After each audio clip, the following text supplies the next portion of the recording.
Hello, everyone. We want to take this opportunity to say thank you. As you grow at the Golden Boot, so do our needs, but we cannot do it without you. We ask that you continue to like our posts, share our content, and subscribe to our YouTube, Facebook, and other social media platforms. You may also visit thegoldenboot.com for the latest merch.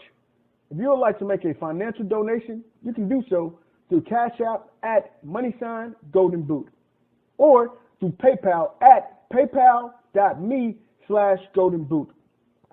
We look forward to bringing you more laughs, knowledge, and entertainment. And again, thank you for your endless support. Sincerely and respectfully, the Golden Boot team. The views and opinions expressed in the Golden Boot podcast are those of the speaker and do not necessarily reflect the views or positions of the Golden Boot podcast as a whole. Y'all ready to get rolling? Quiet on the set.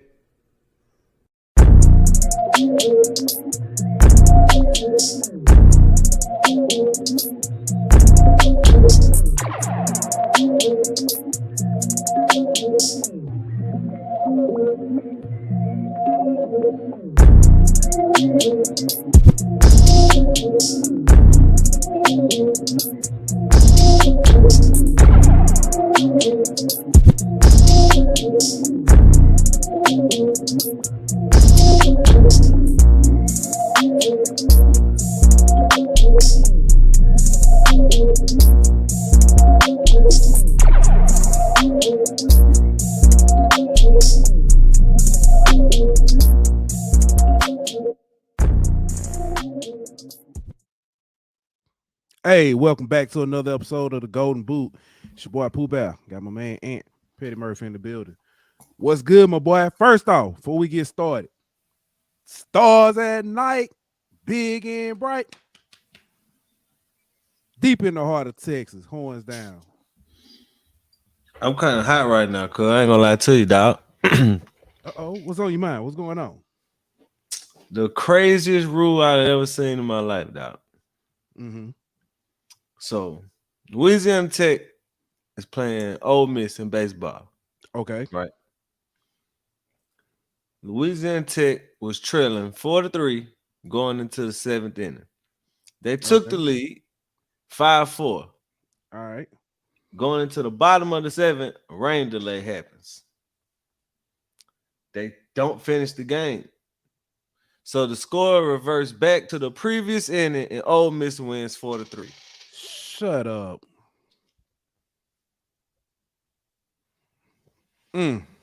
Louisiana Tech was about to beat them for the second time in a row. And then they pulled that miss. I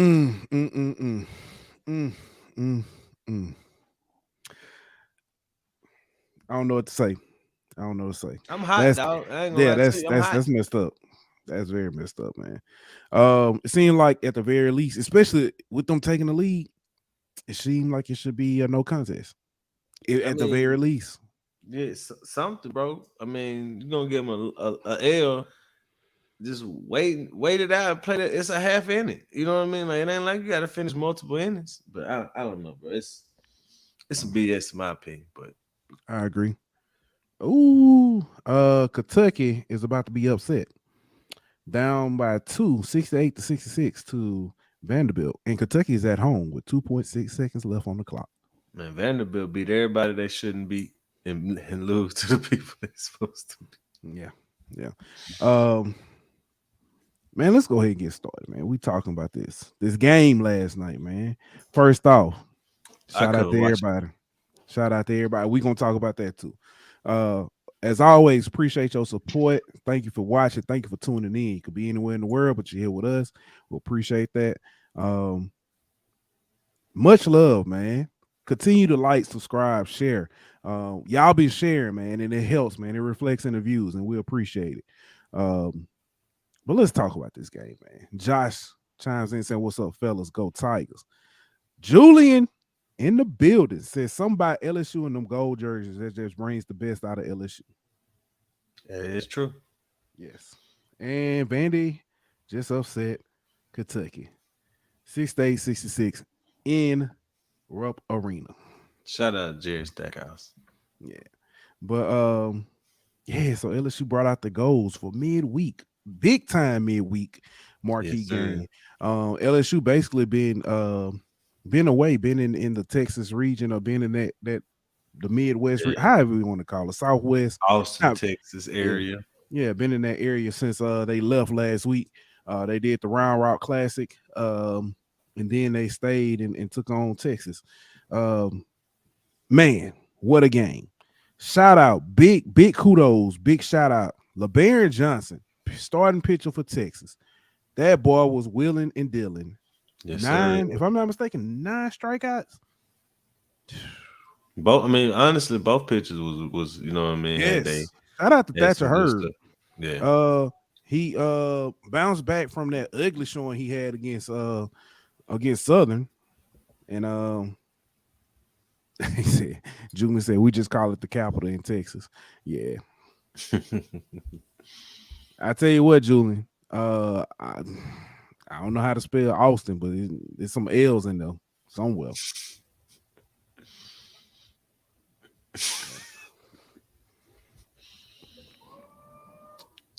Put them L's deep in the heart of Texas. Huh? Deep in the heart of Texas. But defense this year, man, phenomenal.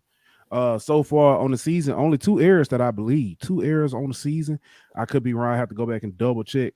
That can't be true. I heard we had a shortstop who was nothing but a walking error.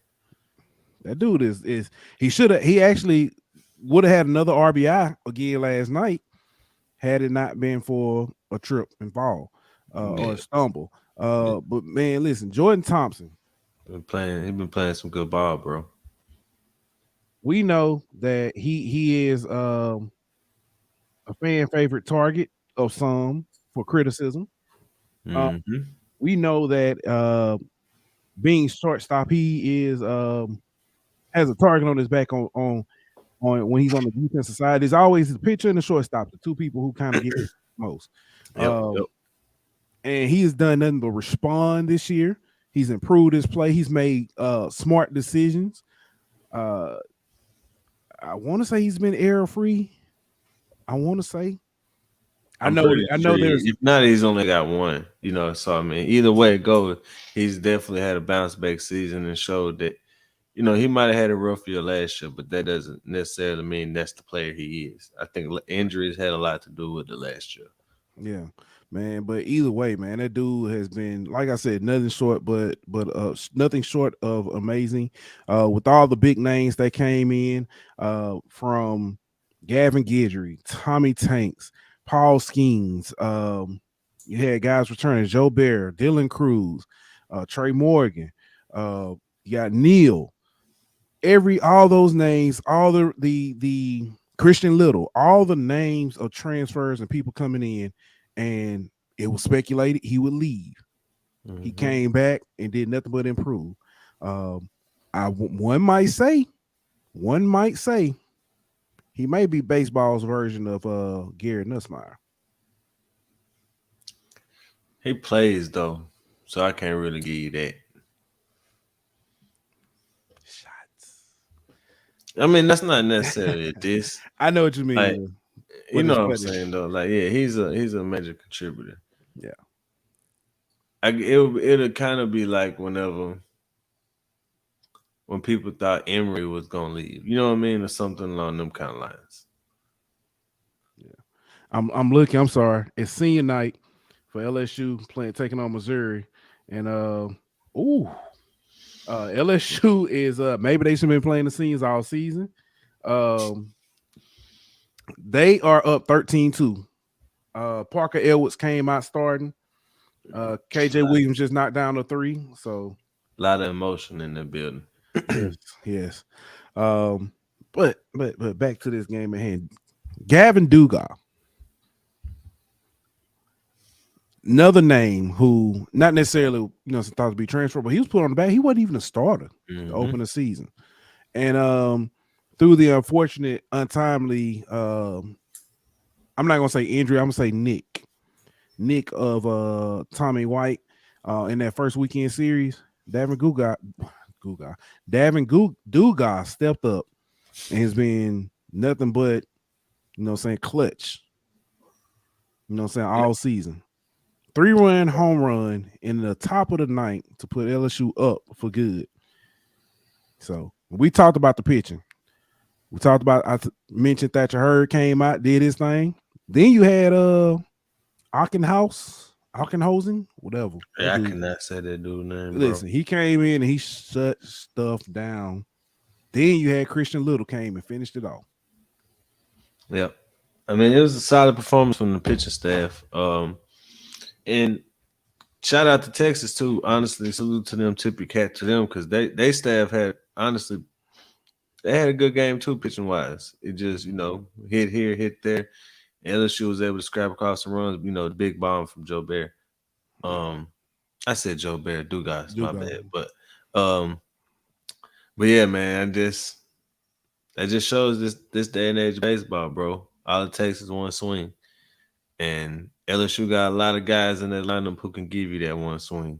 But I think what we haven't had in the past couple of years was a staff that was capable of shutting a team like this down and 0 runs, you know what I mean? And just kind of keeping Texas batters guessing all night. So I think that's the biggest difference in what we've seen this year from last couple of years. Yeah. Julian chimes in and says it shows you have to stay the course and be ready when your time comes. Dugas came in and took off running. He's not giving it up. Yeah. I mean, last year that was kind of like what Pearson did. You know what I mean? Freshman gets his name called and makes the most of this opportunity and doesn't get that spot up again. I guess that's kind of like you said, make the most of your opportunity when it comes. And that's the thing with so many guys, you got to be hungry because we always have a guy like that. Remember Chris Reed wasn't even on the team. Yeah, Maneri called him back. Yeah, so, I mean, it just goes like this. This lineup is this team is so deep that you can't slip up because you got a guy ready to take your spot, right? You know what I mean? Just waiting on his opportunity. Yeah. Let me ask you this. Somebody did notice. We talked about the strikeouts. I've kind of noticed an increase across baseball. And I'm waiting to see the effects after it's all said and done. What about the pitch clock? Is the pitch clock contributing to the increase in strikeouts this season, or is it just kind of a? I think usually at the beginning of the season, pitchers always had the advantage over batters. You know what I mean? Because batters got to get their timing down, and some of the scouting reports on the pitchers need to come. You know what I mean? Stuff along that kind of lines. I think usually pitchers had an upper hand. Their pitchers are fresh. You know what I mean? They're throwing their hardest. They're throwing with their best stuff right now. So I think that's part of the reason why you're seeing strikeouts early. I think once the hitters get their timing down a little bit, they get more in the groove of things. Pitchers start getting a little more wear on their arms, losing some velo. I think that's when you'll start seeing it kind of average back out. I'm gonna tell you why I say, and I understand that, and I receive what you said. This is why I think I kind of think the pitch clock adds to it. Typically in between, a lot of people say that, and I heard a study said that pitching and in between pitching itself added 30 minutes to the game. Mm-hmm. I've seen more strikes called on batters not being in the box. Point. Yes, than I have on pitchers. Yeah, so I do think, saying that, add that, but I also see a lot more guys having to think a lot quicker. Yeah, being in the box, so that's why I think it does add to the strikeout. It may not be not the main factor, but I think it. Yeah, I mean that's two good points. I didn't think about that being called for a strike for not being set. That I think that does give you, however many extra strikes per at bat. You know what I mean? So I think that is a good factor. And the thing in both ways, it kind of goes both ways to a certain extent, because the pitcher don't get as much time to change and shake his head, disagree on pitches. You got to kind of take the first to second pitch that they're giving you. You know what I mean? Well, so I think the thing about that, the clock doesn't start till they step on the rubber. So a lot of times they're standing back waiting for the pitch, and then as soon as they get it, they get up there. So they do have a little bit wiggle room, but so that's that. That is something to think about. So yeah. So I see here second 318 team to beat a Mississippi school. Yes, sir. Yes, sir. I mean, well, ULM went to Duty Noble and knocked off Mississippi State earlier in the season. Got whooped the second game, you know what I mean, but knocked them out from the first game. Then yesterday, Louisiana Tech knocked out the defending champ, Ole Miss Rebels. And then today would have had a sweep, but Ole Miss decided we're just gonna end the game instead of postponing it. You know what I mean? I guess they didn't want to take that L. And if you Louisiana Tech, I understand you kind of. Me personally, I wouldn't have. Nah, we could postpone this, finish this. But you took 1 or 2 from the defending champs. I mean, is it worth it to stick around for another day just to play a half inning of baseball? Maybe not. But I would have wanted that sweep over the defending champs if I was them. Yeah, I remember my little cousin was in high school. His I want to say his senior year, and they played their crosstown rival, and beat them. Pictures of the scoreboard, saying everybody excited and stuff. Yeah. Came back. They had a player on that team that was ruled ineligible because he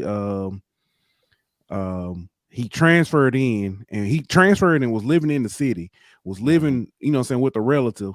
And then they said that he was ineligible, so he ended up having to transfer back out, go back to the original school. Kid was allowed to play immediately, but they took that game from him. The other team was like, "Well, we got the win." It's like, "Well, we got the scoreboard, we got pictures," So. And that's like, shout out to our boy Fox, Sean Fox. He got the screenshot, and even if you go to the ESPN app, the score still says 5-4. You know what I mean, Louisiana. So I mean, we know what happened, man. You know what I mean? Like you can change the score or the outcome of the game, but we know that Tech really was up 5-4. Yeah. See Trey, I ain't seen him in a minute. What's good? Said, what's up, fam? Man? Shout out to the show. Keep building, man. Appreciate it, man. Appreciate you being here. Had missed you, man. Ain't seen you in a minute. Julian says, I think the wrist signal helps as the game moves faster as the hitter. If you get fooled, you don't have time to think and regroup as they want to get the hitter back in the box. Yeah, so that's true. But at the same time, just to be devil's advocate, at the same time, you also don't get the chance to overthink. Yeah, that too. You know what I'm saying? So I feel like it kind of balances out in a sense. It's funny. Colin Cowherd want to hit when I. Oh, this guy. Yeah, this was back in the day before he was, saying extra. He was talking about it one day. He was talking about Alex Rodriguez. He said Alex Rodriguez is an amazing player, but when he gets in slumps, it's because he thinks too much. He said he's a very smart player. Said Alex Rodriguez will get in the box and be like, "It's coming at this angle. It's this trajectory. Physics say I should hit it this hard. And then what I'm saying. And so he said, and then he strikes out. He said, but a guy like Manny Ramirez will get in the box and be like, Fruity Pebbles, Flintstones, ball." And what I'm saying, and he's on the street. So that overthinking it, man. Yeah. So man, listen, we almost 20 minutes in. We talk nothing but baseball, man. Let's move on to some basketball, man. Let's talk about some basketball. Let's do it. We got range. Anyway, women's basketball, man. LSU women's basketball continues to impress. Alexis Morris named first team All SEC. Flau'jae Johnson named freshman of the year, SEC freshman of the year. Also named first team freshman SEC. Angel Reese, first team All SEC. Also wins SEC Defensive Player of the Year. But even though you compare numbers, she is not the SEC Player of the Year. Instead, that goes to Aaliyah Boston. Some people say she was snubbed. LSU fans were upset, especially when you just do a stats comparison. What say you? Just for reference, Angel Reese, 23.7 points per game. Aaliyah Boston, 13.3 points per game. Angel Reese, 16.6 rebounds per game. Aaliyah Boston, 9.7 rebounds per game. Okay. Aaliyah Boston, 2.3 assists. Angel Reese, 2.3 assists per game. Okay. Aaliyah Boston, 1.8 assists per game. Okay. Um, I will say Angel Reese plays like 10 more minutes per game than Aaliyah Boston, but even playing 10 more minutes, you got to give Angel Reese the edge in the stats. I understand a lot of times we like to do the best player on the best team gets the player of the year or the MVP, whatever the case may be.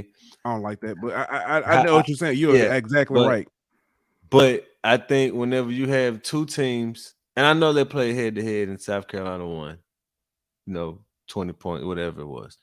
I understand that. But you have two teams who are neck and neck in the conference standings. One player who carried their team all the way there. Another player who is a great player on a great team and is more of a not as an integral of a piece to her team's success. She's a major factor, but she isn't Angel Reese to her team. I think Angel Reese deserved it. No shade to Aaliyah Boston. She's great, and she's probably going to be player of the year or right there in the mix with Caitlin Clark from Iowa. But I just think the numbers back it up. What they meant to the team and their team's success was neck and neck. So I don't know how you don't give it to Angel Reese. I agree. And I think this is when you look at the stats, stats say Angel Reese. When you look at individual play, what they mean to team, tangible, intangible, it says Angel Reese. The only thing you can look at is the head to head. But even that game, let me pull that up because I don't think they was far unless you already got it in front I of don't you. have it pulled up, but I will say I ain't gonna say the only thing you have is the head to head because I do think South Carolina is the better team. So you have the best player on the better team. You know what I mean? And I think, I get that. Yeah, but I'm with you. I don't like deciding awards off best player on best team. You know what I mean? Like that. Yeah. During that game, I thought it got silent. My bad. All right. During that game, let me see here. Angel Reese was she had 16 points, 16 points, four rebounds, 2 assists, a steal, 4 blocks in that game.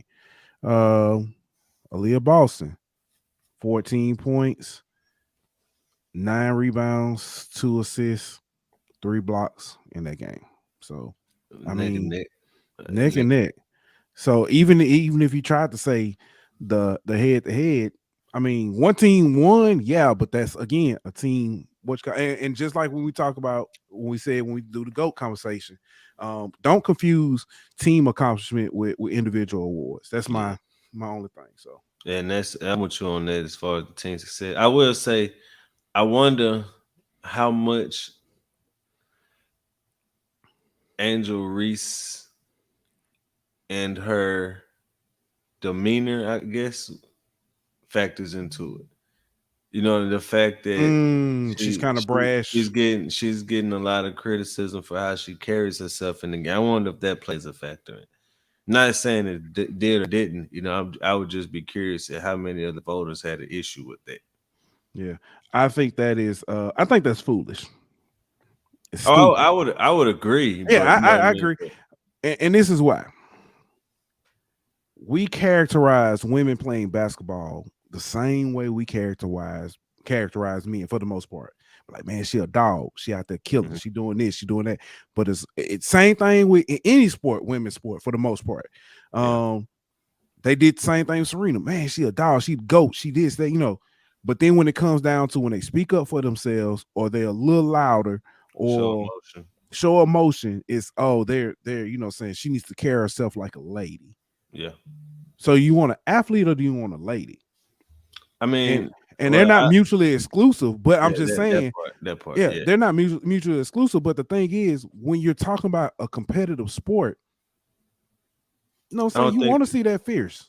Yeah, I don't think I don't think you can tell an athlete to not be themselves, regardless of their, Bingo. male, female, whatever you want to label. I don't think you could do that. And I also don't think that because you show emotion as a player that makes you unladylike or less of a lady. Completely Um, agree. to your point, athlete and lady aren't mutually exclusive. You could be an athlete, show emotion, and be a lady at the same time, and you are still a lady while you're on the court showing emotion. I feel like there's this societal view of what a lady is, you know what I mean, so to speak, and I think it's antiquated and outdated, and it needs to be, you know what I mean, it needs to be kind of done away with, and we kind of need to accept the fact that players like Angel Reese, Serena, whoever you want to bring up, just because they show emotion doesn't mean that they're not a lady or that they're, less of a lady than someone else. Man, listen, it's stupid. And like you said, you hit the best word is antiquated. Grow up. Yeah. Grow up, people.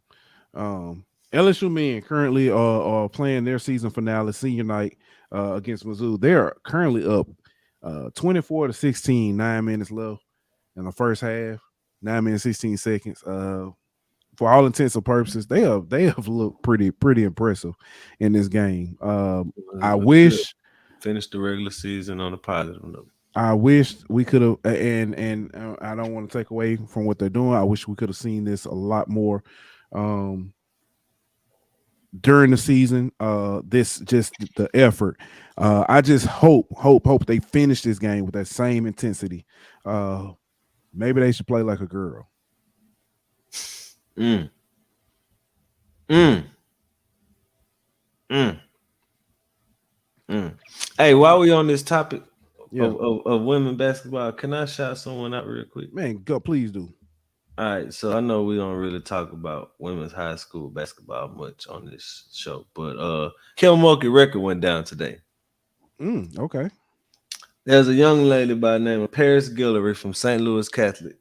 She broke Kim Mulkey's record for most points in a 3A or Division II state championship game. Or state tournament game, my bad. She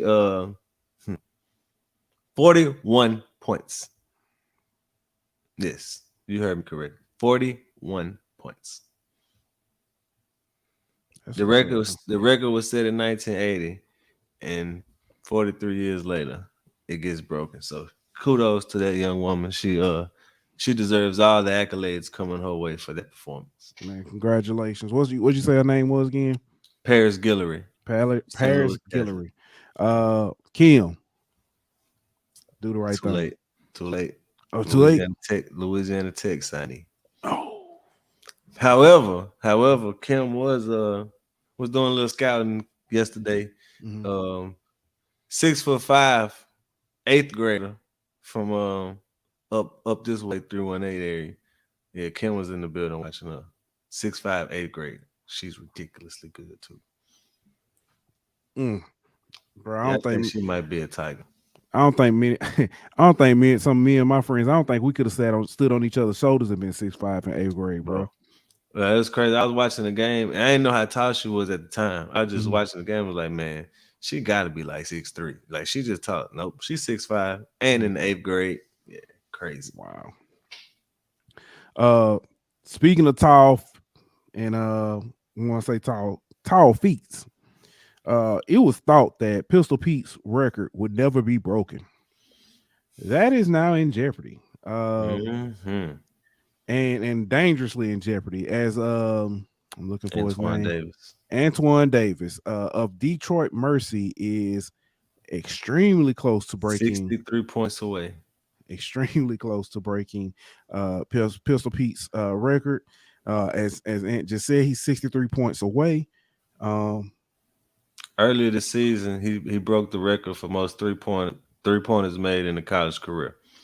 And I mean, I think we need to have some context with this also. Yeah. True enough, he's about to break Pistol Pete's record. Or on pay, or he has a possibility of breaking Pistol Pete's record. 63 points away. He's only guaranteed one more game. They play tomorrow night in the Horizon League Conference Tournament. So we'll see how that goes. But he broke the record for most 3-pointers earlier this season. This is his 5th season, obviously due to the COVID year. Yeah. And he plays for his dad at Detroit Mercy, just like Pete played for his dad at LSU. However, this is his 5th year. Because Pete played 3 years with no 3-point line. Yeah. And like I just said, this young man has broke the record for most 3-pointers made in his career. Yeah. So while I'm not knocking the man, it's very impressive. I never thought this record would come close to being broken. Never. But I think we gotta kind of take it in context. You know what I mean? Like, Yeah. Pete, as great as a feat as this is, it's a longevity thing for Mr. Davis more than it is an outrageous scoring feat. Right. But I the legend of Pistol Pete, I never, of course, neither one of us ever saw him play. But everything I heard about him was phenomenal. I saw his son play in college. He played, I want to say for William and Mary or something. I want to say one of them played for LSU for a year. Yeah, I want to say the son I saw would play for like William Mary. He played. I saw him play against Dillard twice, and both times he was spectacular. But yeah, man, that's Pistol Pete, man. He gone too soon, and still holds a lot of, whether this record is broken or not. Pistol Pete will forever go down as one of the. Ain't nobody gonna break his career points per game average 44. Oh no, like that. That ain't never getting touched. No. You can play one game. They ain't gonna break his. It wasn't freshman scoring because they didn't play his freshman. What his first year? He didn't play his freshman year. Yeah, that was dumb back then too. I mean, because Kareem Abdul-Jabbar would have 4 straight championships and 4 straight national players of the year if he could have played back then. But yeah. Well, anywho, shout out, congratulations to him though. Now, even if he doesn't break it, you know what I mean? Like, congratulations on a hell of a career. Yeah. Kevin Durant made his Phoenix Suns debut. That's all they've been talking about, man. I'm out here, for those you don't know, I'm out in Arizona. And that's all I've been hearing on the radio, man. All I've been hearing on the radio. With all due respect, I don't care till playoff time. I understand. He still didn't bring a brush with him. Oh no, that ain't never gonna change. That man don't care about nothing but I ain't gonna say it, but hooping. I ain't gonna say the other thing, but hooping. I don't think he cared about that. He was no. Oh, it ain't women that I'm talking about. It's I ain't gonna put the man business out, but he only care about is hooping. Okay. All right. Cleveland Browns owner buys the Bucks. I ain't seen this one. Yeah, man. Jimmy Haslam buys the Bucks. Wow. Yeah, I don't know if it was full. He's probably one of them. I think it's like a minority deal, but yeah, he yeah. I don't know if that's good or bad for the Bucks, honestly. Yeah, they co-owners, so it's he's not full owner, but still, I mean, I don't know if I want the Browns, the juju from the Browns coming over to my organization if I was the Bucks. He buying the Browns. I mean, he buying the Bucks. He ain't bringing Baker Mayfield. He ain't got Baker Mayfield anyway, but I'm just saying not no more. But the Browns ain't did nothing right since he's owned the Browns, brother. Like, it ain't just Baker Mayfield. But anyway, Jalen Carter, man, this story here. Jalen Carter was a misdemeanor arrest warrant was issued for Jalen Carter. And it said that I think it was actually 2. One for reckless driving, one for racing. And they're saying it's linked to the tragic accident between the staffer and the other player for Georgia. I can't think of his name, and y'all forgive me for that. But they're saying that they were racing, and that's what caused the accident. Again, this is just an arrest. It does not mean he's guilty. Due process, but that is what's happened. He did release a statement. I don't have it in front of me, but basically said that he's going to cooperate and basically is going to prove his innocence.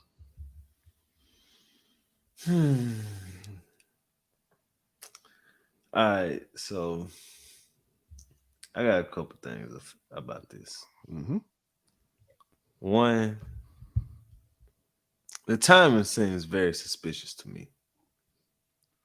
I understand they said they had an investigation to do, and an investigation has concluded, and that's why the arrest warrant came when it did. However, today was also the day Jalen Carter was supposed to meet with several general managers at the combine. You don't find that suspicious? Flau'jae came out a few weeks ago and said that there were character concerns about Jalen Carter. You don't find that suspicious? And at the time, there was nothing really, being said about his character concerns. And so Flau'jae kind of got a lot of backlash, as he should. But I don't even know if I would call this a character issue. And people are trying to say he owes McShay an apology, and I don't necessarily feel like he does. Because I'm not going to say this is a character issue. Now, does this show that you have some decision-making issues? You know what I mean? Do you always make the best decisions? Probably not. But I'm not making the best decisions doesn't always equate to character issues. Let me be clear in that. We've all been 19, 20 years old and done dumb things. That don't mean we bad people, that we got bad character. So I just want to say that I'm tired of people using poor decisions made by kids and equating that to bad character. It's not always the issue. You can say it was a dumb decision, it was a mistake, whatever. All that's true, and I agree. But let's not assassinate the young man's character because he made a mistake. He wasn't the one who wrecked the vehicle. He didn't kill anyone. You know what I mean? So let's not go to the extreme with it. But on the other hand, view Jalen Carter. If you're Brandon Miller, if you're insert famous athlete, with a whole bunch to lose, you gotta make better decisions. You gotta stop putting yourselves in situations to where something like this could happen, to where you could endanger other people and put your career in jeopardy.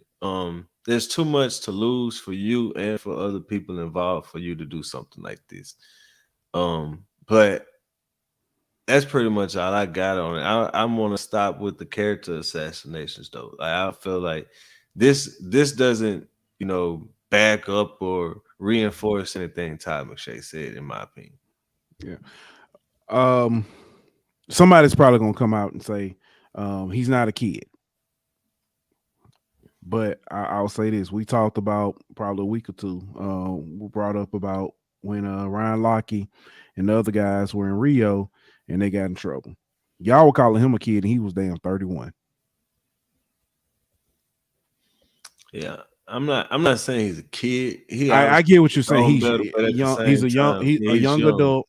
And I'm not going into no science and be like, oh, the brain isn't fully formed. Yeah, I'm not gonna do all that. He's a young adult. We've all been that age. We've all done dumb stuff. We're still making dumb decisions. It's obvious we're making dumb decisions by the way this country is moving. Not even gonna get political. But I'll say this too, though. Like, before somebody comes on here and says, yeah, I done dumb things, but I never did. Like, I'm not saying the dumb thing that you did was equal to or worse than what Jalen Carter did. Like, I'm not saying that just because you've done dumb things that you did what he did. I'm not saying that, but you've done something in your life that was dumb at the time. You We know, should and all learn to show some a lot more mercy than we do. yeah, compassion and stuff, man. Because yeah. you never like you've been done before, and it might not have turned out the way his situation turned out, but it could have. You know what I mean? And I feel like that's the. And I'm not saying he doesn't deserve a second chance or anything like that. Of course, I think he does, but I just feel like we got to stop attaching character to bad decisions. Right, I agree. Another story. This was actually pretty interesting when I saw it earlier. Judge rules that Brian Flores can pursue a discrimination claim in court, but Steve Wilkes and Ray Horton said they must go through arbitration. I'm trying to They ain't find have no receipts like he had, man. They had to have them text messages, dog. Yeah. She said she did mention that while although it shows a poor hiring practices by the NBA, NFL, she did think that it was more suited for arbitration. Steve Wilkes cited being passed up, I believe, I know by Arizona and then also now Carolina. Ray Horton mentioned about being used as a quote unquote filler,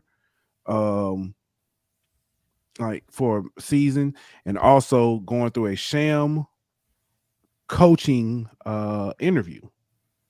So yeah, basically circumvent the Rooney Rule. Yeah. Steve Wilkes the one that got fired so they could bring in Kingsbury, huh? I think he probably got a pretty solid case. If he has something to kind of back up some of his claims, especially the Carolina claims. But I'm just interested in see that Flores was allowed to go on. I just want to see what comes of this. I'm really curious to what our dominoes fall, and if we could see some kind of behind the scenes stuff get exposed, like with the Washington Commanders franchise being investigated by the FBI for their stuff. That's how we got the John Gruden emails. You know what I mean? So what's gonna come from this case if it does, come to daylight and we start seeing some evidence? Like what's gonna come from? Are we gonna see some proof of some things, or is it just gonna be cover up type stuff? Yeah, I'm still looking here trying to see if I can find the article, because this article reads a lot different than the other one. Do we recognize? Because the way this article is reading, like the NFL won the case. Okay, so here it says, I'm looking at another article. Basically says that yes, it's basically Brian Flores discrimination case against the NFL, and the three teams is going to court. Won't go through arbitration. Trying to see where they talked about.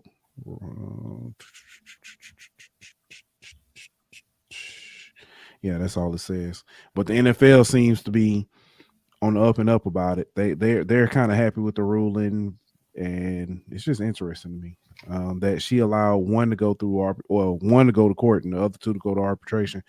But yeah, I'm sure if other coaches came out and spoke on what they know and what they've gone through, this will be a little bit different. Yeah, I think, but the retaliation factor is what they're afraid. Yeah, because if you remember, Hugh Jackson made comment or said something about, yeah, I know, this, that, and the other, and then all of a sudden he backtracked on his statement. So, but anywho, LSU is up, just an update, by 16 with 3 minutes left in the first half. They're up 40-24. 3 minutes left in the first half. Derek Carr visits with the Saints. Hold up. What you got? Let's back up a sec. Okay. So this is from the Flores suit. Okay. Defendants argue, these are Brian Flores lawyers, that the arbitration clause in Flores' contract with the Steelers applies retroactively to any claims accrued against the NFL or remembers he was hired by Steelers. Even if the defendants are correct on that point. Oh my bad. This the NFL lawyers. The Even if defendants have failed to establish that Flores entered a valid arbitration agreement when he was hired by the Steelers. Basically, this is the situation right here. The version of the Flores Steelers arbitration agreement submitted to the court never became binding upon Mr. Flores or the Steelers because the commissioner never signed it. He never signed the contract. That's the reason why Flores' suit doesn't have to go to arbitration, because Roger Goodell never signed the contract from the Steelers and Brian Flores last season.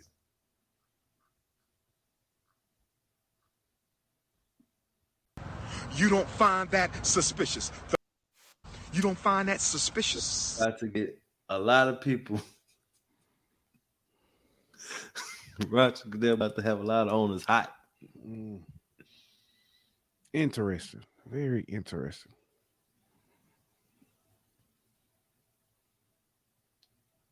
Very interesting. Well, I look more into this though, bro. I Yeah. gotta look more into this. we'll have to come back to that. But anyway, that's crazy. I it's crazy. I'm gonna tell you what's crazy to me. When something is obvious and people see it, but you got to prove it, but it's hard to prove. Anyway, ladies and gentlemen, that is the definition of overt versus covert. But anyway, So Angel Reese being player of the year is what you're talking about, right? yeah, that too. All right. It's obvious, but we still got to prove it. Yeah, got to prove it. Derek Carr visits with the Saints again. Am I mistaken? Wasn't Derek Carr like, nah, I'm good on the Saints? He was like, "Nah, I'm good on everybody." So he met with the Saints while he was still under contract with the Raiders. Like 2-day meeting, and then was like, "Yeah, I don't want to be traded. Cut me." Then got cut. Met with a couple other teams, but from my understanding, he isn't hearing the numbers he would like when as far as dollars, and so he kind of tried to see what his market was like, and now that he kind of knows what it's like, he went back to the combine actually and met with the Saints and the Jets at the combine. So it looks like it's kind of down to those two teams. We'll see. At this point, I'm not keeping my hopes up. I've seen this movie. I know how it ends. I'm gonna be honest with you. And a lot of people not gonna like this. If you're not drafting a quarterback in the first round this year anyway, why don't you try to work through it with a either draft or somebody late and work through a healthy season with Jameis and develop? Let me ask you two things. All right. First of all, do you trust this staff to develop a quarterback? I don't trust this staff. I wouldn't trust this staff to develop a picture on Exactly. digital camera.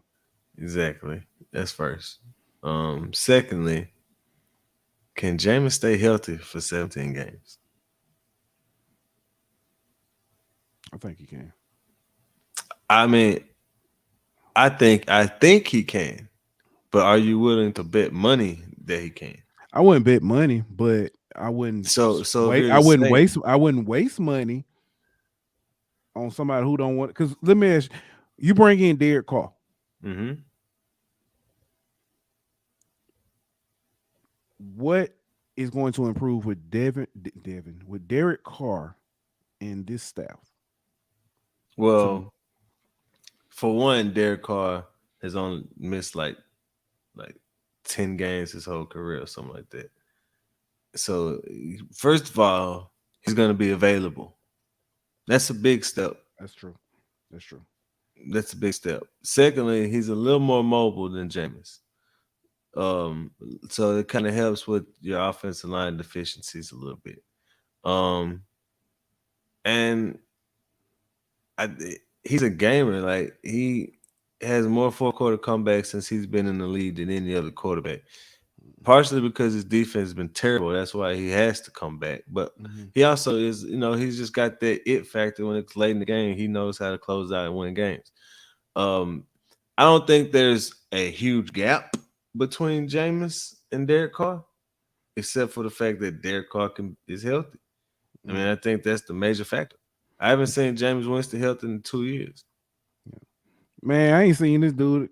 Chris, where you been? He said if Jameis all we got next year, I ain't watching. Chris, you said it was plenty of games, LSU games you said you weren't watching, and you told us play by play what happened. Be quiet. You gonna watch. But I think from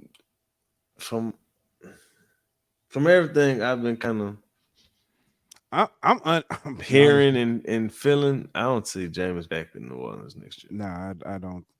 I think they're gonna find a way to cut him. I think they're gonna cut him, yeah, or trade him for nothing, pretty much. But I hate it, but at the same time, I'm kind of cool with it because I feel like Jameis deserves his chance to, go somewhere. He gonna go somewhere and shine, and it don't look like New Orleans is giving him that opportunity. He'll go somewhere and shine. But anywho, now let's go to something else. We said a couple weeks ago, when it was announced that Brian Poland was moving to an off-field role, being more of a GM, we said it wasn't gonna take long. LSU has found their new special teams coach, or special teams coordinator. Say his name. John Jancic. I think that's Jancic, something like that. Jancic or something like that. Yeah, but he was already on staff as an analyst, and help with the linebackers, if I'm not mistaken. But he is going to be the outside linebackers coach and also special teams coordinator. I might be asking a question you probably finna raise your hand and ask. Why don't we just have somebody that's just outside? I mean, just a special teams coordinator. Because that's my I would just rather have a coach. So doing that. But go ahead. I'm with you. Last year we had a guy who's coached special teams before, but special teams wasn't his main focus, as he was our main person over roster decisions, personnel, and all that kind of stuff. Now this year, and last year special teams struggled because of it. This season you have a guy who's never, from my knowledge, coached special teams before, and he's splitting duties as an outside linebacker coach as well. It almost seems like you're treating special teams as an afterthought, and you wonder why you have muff punts. You have, terrible holding calls on return. Why you have all these miscues on special teams. When you treat it like an afterthought, you're gonna have miscues. So I'm with you. Bring in somebody whose main job and only job is special teams, preferably somebody who's actually coached special teams before, and not just somebody who you're like, hey, you want an active on-field job. Okay, you could be the special teams guy. Dear G-Mac, what up, big head? We miss you. How life been treating you lately? Don't you want to come kick it? See what you did there.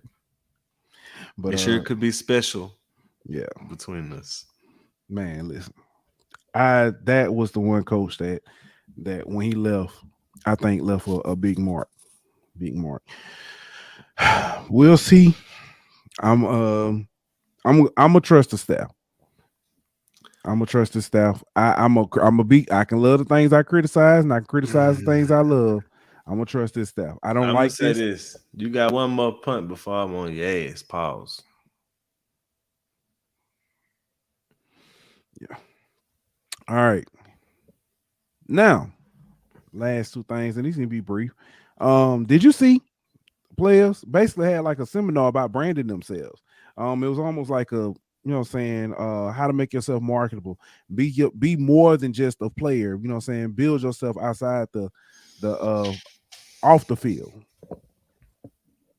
Uh-oh. You ain't like it? If I'm gonna be honest, I don't. I Okay. understand it. I understand it. Um, you know, this day and age, NIL and all that. I understand why you doing this and Mm-hmm. kind of the importance of it. I guess you could say, Mm-hmm. but I don't like it. Um, Okay. That's fair.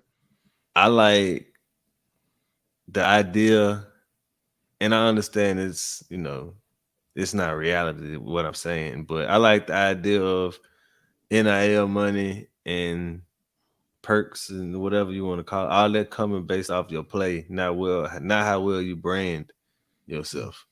Um, I feel like there's a lot of people who could not necessarily LSU, but a lot of athletes in general who could um who this could be a detriment for. They could start trying to worry more about brand and less about play.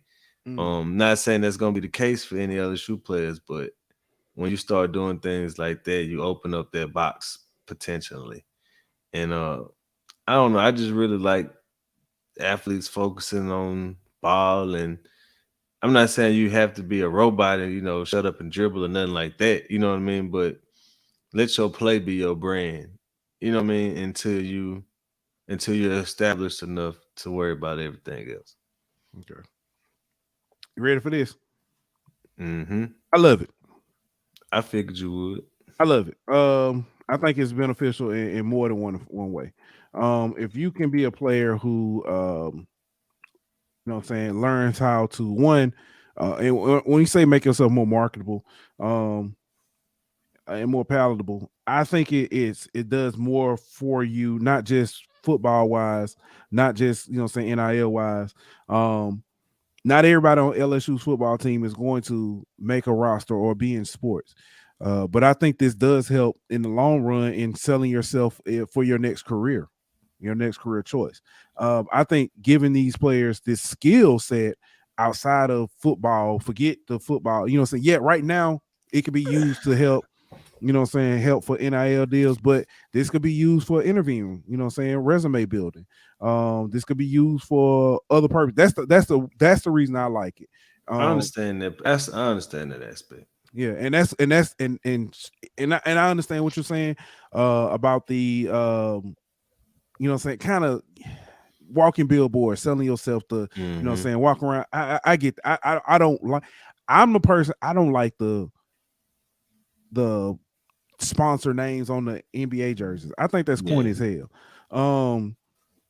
But I do like, having these skills to enhance yourself as a person I moving agree. forward. So I agree, but I feel like if that's the case, give that to every freshman that comes in the camp, or give that yeah, to. I I understand. don't feel like that should be, because you're right. That skill set does transcend sports. You know what I Mhm. mean? It follows you to your professional, business, whatever career. So offer that and give that to everyone, not just athletes. If it's not just about NIL deal, you know what I mean? If Yeah, it's yeah. about selling yourself for program, jobs or whatever after school, give it to everybody. But we know now what they did was not just strictly for what I'm saying. I'm saying it I could be know, flipped I into know, it's I all know. about NIL. We know I that. know, and, that, And and and that's and that's and that's why I don't necessarily like it. yeah, You I know what I know mean? If it's you all about if you NIL. open it up to every student in the school, then I'd be more okay with it. Right, right. But Because I know y'all focusing on NIL deals in that seminar. You know what I mean? Like, mhm. So, another thing that I saw that I like, Brian Kelly and his wife, uh, showing a united front, whether they, saying people believe it or not. I'll say this: stay out their business, stay out big their business. facts. But what they are doing, they were out visiting, at Our Lady of the Lake, visiting, if I'm not mistaken, the children's ward or whatever. And it said like they were giving gifts to the kids and the parents or their guardians or however you want, caretakers is what they said. Um, but it's great to see Brian Kelly continually give back to LSU and the community. Since he's gotten there, he's the only or the first of his kind donated $1 million back to LSU. I know some people are critical because he got overpaid by me. Yeah, we understand. You know what I'm saying? Mistakes happen.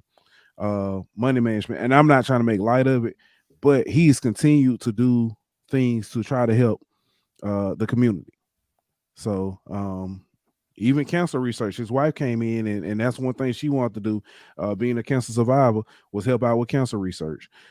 So big shout out to them for not only just being a coach here, but being immersed in the community, immersed in helping building a better, not just LSU, better Baton Rouge and a better Louisiana. Yes, sir. Yeah, so man, that's all I got, man. That's all I got. You got something else? No, not that I know of. Oh, I do have one more thing. It's not LSU related. Shoot, I don't want to do that because I was finna get up out of here. Let me see if I can bring this up. I was finna hit the wrong button. But Coach Asia, who we had on HBCU Hour, they are doing a virtual meet the coach, so she could talk about what she's bringing to gymnastics and